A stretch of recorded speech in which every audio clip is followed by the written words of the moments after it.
आदाब, नमस्कार दोस्तों। आज के टाइम में लोग कैसे कैसे रास्ते अपनाते हैं, कैसे कैसे आइडियाज़ अपनाते हैं क्राइम करने के लिए, किसी को नुकसान पहुंचाने के लिए। और जब उस घटना के बारे में पता चलता है लोगों को, तो सुन के इतना अजीब लगता है कि लोग इस हद तक गिर सकते हैं और सोच सकते हैं किसी को नुकसान पहुंचाने के लिए, किसी को मारने के लिए, कोई क्राइम करने के लिए। आज की जो सच्ची घटना मैं आप लोग के सामने लाया हूं, कुछ ऐसे ही कारनामों से प्रभावित है। ये घटना है दोस्तों छत्तीसगढ़ की। छत्तीसगढ़ में एक जिला पड़ता है कबीरधाम। ये एक नक्सल प्रभावित जिला है छत्तीसगढ़ का, जहाँ पे नक्सलियों का ज़्यादा वजूद है और अक्सर वहाँ गोली चलने की, बमबारी की घटनाएं आती रहती हैं। हमारी फोर्सेस से भी उनका सामना होता है, तो इस तरह की मुठभेड़, गोलियां, बमबारी होती रहती है। उसी जिले में एक परिवार था, अमीर तो नहीं, मध्यम वर्गीय परिवार था, और उसमें एक बड़ा बेटा था, उसकी शादी हो गई थी। दूसरे बेटे की शादी की डेट पड़ी थी और उसकी शादी वहीं, चूँकि छत्तीसगढ़ बॉर्डर से लगा हुआ मध्य प्रदेश में एक गांव पड़ता है, वहाँ पे अंजना गांव, वहीं की लड़की से उसकी शादी लगी होती है और लड़के का नाम होता है हेमेंद्र। 30 मार्च 2023 का दिन शादी का पड़ा हुआ था। घर में खुशियां मनाई जा रही थी, अमूमन जैसा शादी के घरों में होता है। खुशियां मनाई जाती हैं, म्यूज़िक बजती है, गाने बजते हैं, लोग आपस में रिश्तेदार आते हैं, इकट्ठा होते हैं, जैसा चलता है। और यही चल रहा था। बारात 30 मार्च को जाती है अंजना गांव और शादी होती है। सब लोग इकट्ठा होते हैं, अच्छे से शादी होती है। अंजन गांव में शादी संपन्न होती है 30 मार्च को रात में, और 31 मार्च को बारात की विदाई होती है और दुल्हन को लेके बारात कबीरधाम आती है हेमेंद्र के घर पे।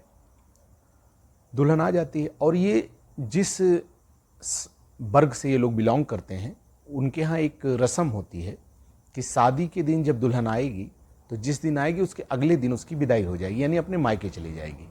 फिर कुछ दिन बाद दूल्हा जाएगा, उसको फिर लेके आएगा। ये रस्म थी उनके यहाँ। 31 मार्च को दुल्हन आ जाती है। 1 अप्रैल को दुल्हन, रस्म के मुताबिक जैसा था उनका, 1 अप्रैल को दुल्हन मायके वाले आते हैं और लेकर उसे चले जाते हैं। 2 अप्रैल का दिन आता है, सबकी थकान थोड़ी कम होती है, शादी खत्म होती है, रिश्तेदार अपने अपने घर को जाने लगते हैं। फिर अक्सर होता है कि शादियों में फिर जब परिवार इकट्ठा हो रहता है तो उनमें चर्चा होती है कि जो जो तोहफे गिफ्ट आए हैं उनको खोला जाए, देखा जाए। और उसमें एक बहुत जगह रिवाज है कि जो भी उनको गिफ्ट मिलते हैं, लिफाफे मिलते हैं, उसको देखा जाता है, उसको नोट किया जाता है बाकायदा डायरी में, ताकि जब उनके यहाँ कभी फंक्शन, इस तरह का कोई प्रोग्राम हो, तो जो गिफ्ट जिस लेवल का, जितने पैसे का, जितनी कीमत का उन्होंने दिया है, फिर वो रिटर्न करना होता है, उतना उनको भी देना पड़ता है। तो गिफ्ट को खोला गया, सब खोल के अपना सामान देखने लगे, क्या क्या आया। परिवार वाले इकट्ठा हो गए हेमेंद्र के। तो देखते देखते हेमेंद्र का बड़ा भाई राजकुमार जो होता है, वो और हेमेंद्र देखते हैं एक बड़ा सा कार्टन पड़ा होता है। उसको उठाते हैं कि ये क्या है, तो उसको जब खोलते हैं तो उसमें सोनी का म्यूज़िक सिस्टम बड़ा सा निकलता है। तो बड़े खुश होते हैं कि चलो अब एक म्यूज़िक सिस्टम भी मिला है, इससे गाने सुने जाएंगे। उसके बाद ये लोग उस म्यूज़िक सिस्टम को लेके जाते हैं जहाँ पे बोर्ड होता है इलेक्ट्रिक का, वहाँ पे कि इसको ऑन किया जाए, चेक किया जाए कैसा है कैसा नहीं। ये जैसे लगाते हैं, प्लग ऑन करते हैं, उसमें जोर का धमाका होता है और धमाका इतना तेज था कि छत उड़ जाती है उस घर की। छत खैर कच्ची थी, मिट्टी की बनी हुई थी, उड़ जाती है और उस कमरे में जो लोग थे वो बहुत बुरी तरह गंभीर रूप से घायल हो जाते हैं। अब धमाका होता है, आस पड़ोस लोग इकट्ठा हो जाते हैं, देखते हैं, तो उस कमरे में और उसके बाजू के कमरे में, दोनों में मिला के कुछ लोग थे, घायल हो जाते हैं। टोटल 6 लोग घायल होते हैं। उसमें हेमेंद्र होता है और हेमेंद्र का बड़ा भाई। ये दोनों ज़्यादा गंभीर रूप से घायल होते हैं, और तीसरे नंबर पे इनका एक भांजा होता है, वो भी काफ़ी गंभीर रूप से घायल हो जाता है, और 3 लोग और फैमिली के।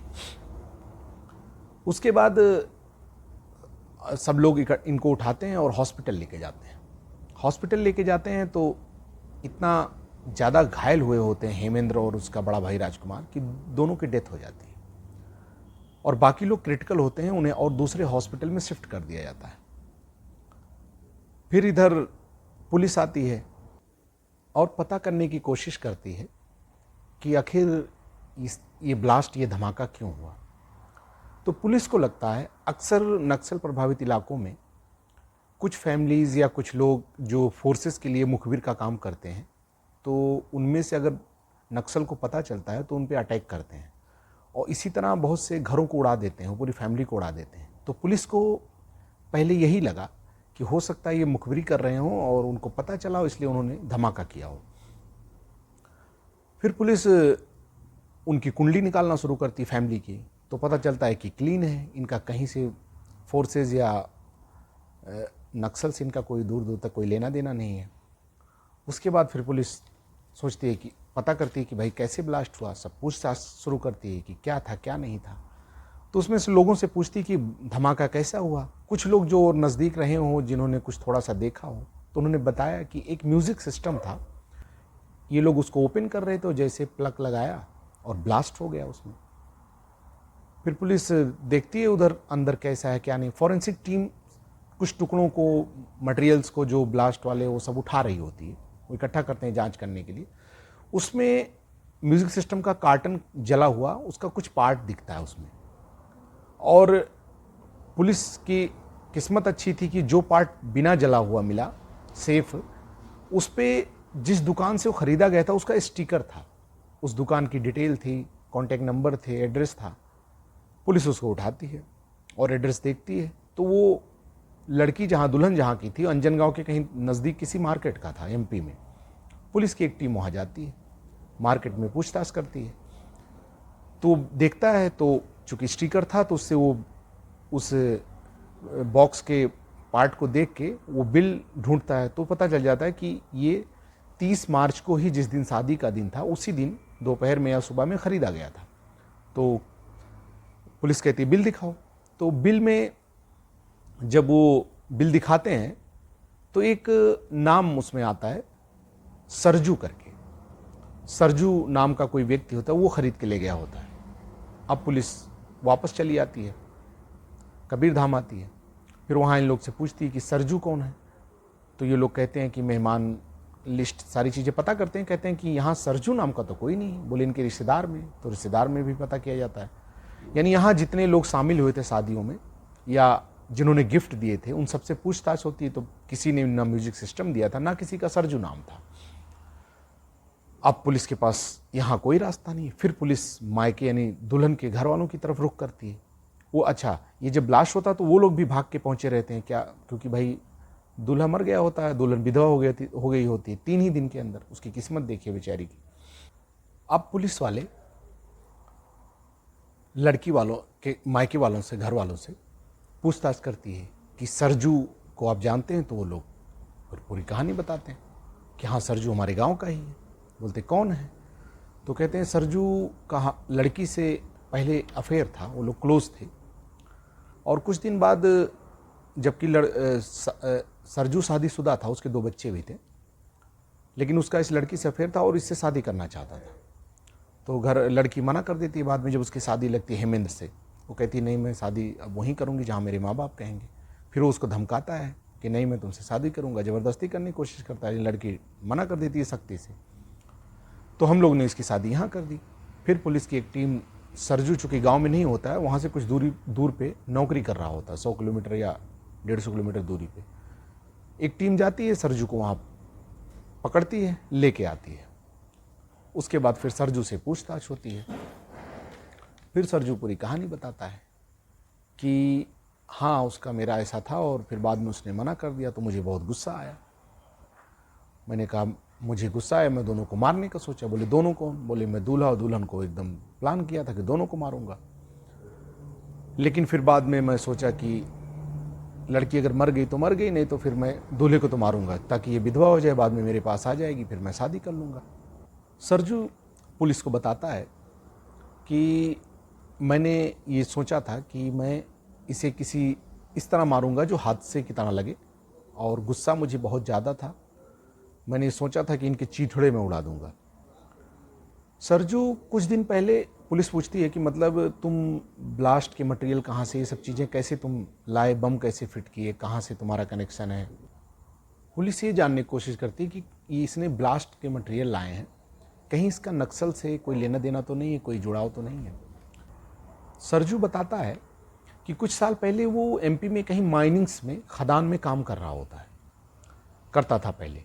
तो खदानों में अक्सर कुछ ब्लास्ट मटेरियल परमिशन से वो लाते हैं और अंदर ब्लास्ट करा के वो खदान में तोड़ते हैं उस पत्थर को, उससे टूटता है। तो वहाँ अक्सर ये ब्लास्ट कराना आम बात होती है। मज़दूरों को बाहर लाते हैं, फिर ब्लास्ट करते हैं, फिर खदाई करते हैं, फिर ब्लास्ट करते हैं, ऐसा करते हैं। तो ब्लास्ट के बारे में वो जानता था।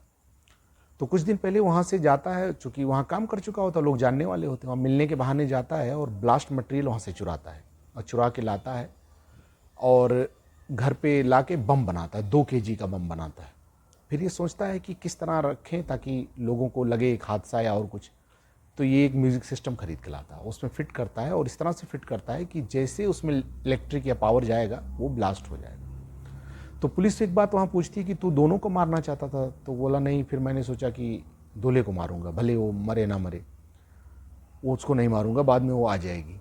तो पुलिस ने पूछा कि तो तुझे कैसे पता चलेगा कि वो नहीं मरेगी? तो बोला मैं वो रस्म के बारे में जानता था कि जो दुल्हन जाती, एक दिन बाद दुल्हन मायके चली आती है। तो मुझे मालूम था कि उस दिन तो वो खोलेंगे नहीं, 1-2 दिन बाद ही गिफ्ट खोले जाते हैं, जब थोड़ा सा लोग रिलैक्स हो जाते हैं। तो ये मुझे मालूम था।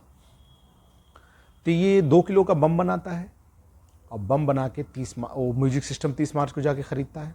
बम बना के लेके उसमें फिट करता है और रैपिंग से पैक करता है, कार्टन में डालता है और दुल्हन के घर लेके जाता है। उसके बाद वहाँ भी ये होशियारी करता है, खुद गिफ्ट किसी को नहीं देता है।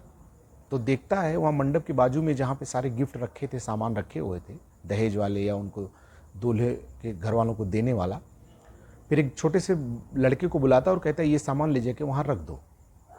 तो वो लड़का, बच्चा था, वो सामान लेता है, वो कार्टन वो ले जाके, और ये देखता है वहाँ खड़ा होके। जैसे वो सामान वहाँ रखता है उसके बाद ये वहाँ से रफू चक्कर हो जाता है। इतनी प्लानिंग उसने की थी मारने के लिए एक इंसान को या 2 इंसान को। क्या मिला उसे? शादीशुदा था, बीबी थी, 2 बच्चे थे, अच्छी ज़िंदगी गुजर रही थी, लेकिन एक जिद, एक गुस्सा उस लड़की के प्रति, और हेमेंद्र ने उसका क्या बिगाड़ा था। लेकिन जिद और गुस्से के चलते उसने एक क्राइम किया और खामियाजा उसको क्या भुगतना पड़ा वो सामने है। तो क्राइम करने वाले ये भूल जाते हैं कि आखिर में होता क्या है। वो समझ बैठते हैं कि हमारा कुछ होगा नहीं, लेकिन नहीं, पुलिस तो पुलिस है। पुलिस किसी ना किसी बहाने से तो पकड़ेगी, किसी ना किसी रीज़न से वहाँ आप तक पहुँचेगी। और वही नतीजा हुआ। पुलिस पहुँची और पकड़ कर लाई और सलाखों के पीछे डाली। कुछ नहीं मिला, ना वो लड़की, ना बीवी बच्चे, सब खत्म।